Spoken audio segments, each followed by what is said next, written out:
Hello guys, welcome to Telugu cinema ముచ్చట్లు. OTT boom తర్వాత ఎలాంటి లిమిటేషన్స్ లేకుండా సినిమాలు సిరీస్లు తీస్తున్న విషయం తెలిసిందే. అందులోనూ బోల్డ్ కంటెంట్తో సినిమాలు కానీ సిరీస్లు కానీ ఎక్కువగా బాలీవుడ్లో చూస్తుంటాం. తెలుగులో చాలా రేర్గా వస్తుంటాయి. అలా వచ్చిందే ఈ మిక్సప్. ఆహా ఓటీటీ ప్లాట్ఫామ్లో ఈరోజు రిలీజ్ అయిన ఈ మూవీ ఎలా ఉందో ఈ వీడియోలో చూద్దాం. స్టోరీ ఏంటంటే, మ్యారేజ్ అయిన కొన్ని మంత్స్కే మిస్అండర్స్టాండింగ్స్ వల్ల 2 కపుల్స్ పద్మావతి అనే థెరపిస్ట్ దగ్గరికి వెళ్తారు. తను కొన్ని రోజులు వెకేషన్కి వెళ్ళిరండి అని సజెస్ట్ చేస్తుంది. ఆ వెకేషన్లో ఈ 2 జంటలు కలుస్తాయి. ఫైనల్గా సాహు నిక్కీకి కనెక్ట్ అవ్వడం, స్లోగా అభి మైథిలికి కనెక్ట్ అవ్వడం స్టార్ట్ అయ్యాక వాళ్ళ లైఫ్స్ ఎలా మారాయనేది మిగతా కథ. మ్యారేజ్ మీద కానీ రిలేషన్షిప్స్ మీద కానీ ఎన్నో సినిమాలు వచ్చాయి, కానీ ఇప్పటికీ అది కాంటెంపరీ టాపిక్. ఈ మోడర్న్ డేలో రిలేషన్షిప్స్ ఎలా ఉన్నాయనే ప్లాట్ లైన్ బాగున్నా, overdose adult content, predictable narration వల్ల రొటీన్ సినిమా చూస్తున్నామన్న ఫీలింగ్ కలుగుతుంది. కొన్ని డైలాగ్స్, అక్కడక్కడ కొన్ని సీన్స్ తప్ప మిగతా స్టోరీ అంతా బోరింగ్గా అనిపిస్తుంది. పాయింట్ ఇంట్రెస్టింగ్గా ఉన్న ఫ్రెష్ సీన్స్ లేకపోయేసరికి చాలా రొటీన్గా అనిపిస్తుంది.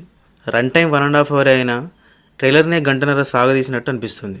ఎందుకంటే ట్రైలర్లో ఏదైతే ఉందో అదే మూవీ మొత్తం ఉంటుంది.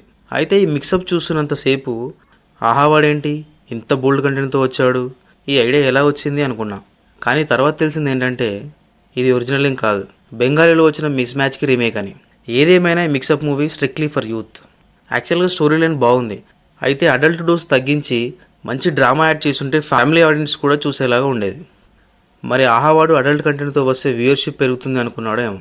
ఓవరాల్గా ఈ మిక్సప్ మూవీ డ్రాబ్యాక్స్ ఉన్నప్పటికీ ఒక లుక్ వేసేయచ్చు. ఇక యాక్టింగ్ విషయానికి వస్తే ఆదర్శ్ తన క్యారెక్టర్కి న్యాయం చేశాడు. తన వైఫ్గా చేసిన పూజా జవరికి పర్ఫామ్ చేసే స్కోప్ కొంచెం ఉన్నా ఎక్కడా పర్ఫామ్ చేయలేకపోయింది. కమల్ కామరాజు యాజ్ యూజువల్ బాగానే చేశాడు, బట్ తను చేయాల్సిన క్యారెక్టర్ కాదేమో అనిపించింది. ఇక తన వైఫ్గా చేసిన అక్షర గౌడ జస్ట్ ఓకే. టెక్నికల్గా మిక్సప్ యావరేజ్గా ఉంటుంది. సినిమాటోగ్రఫీ, మ్యూజిక్ పర్లేదు.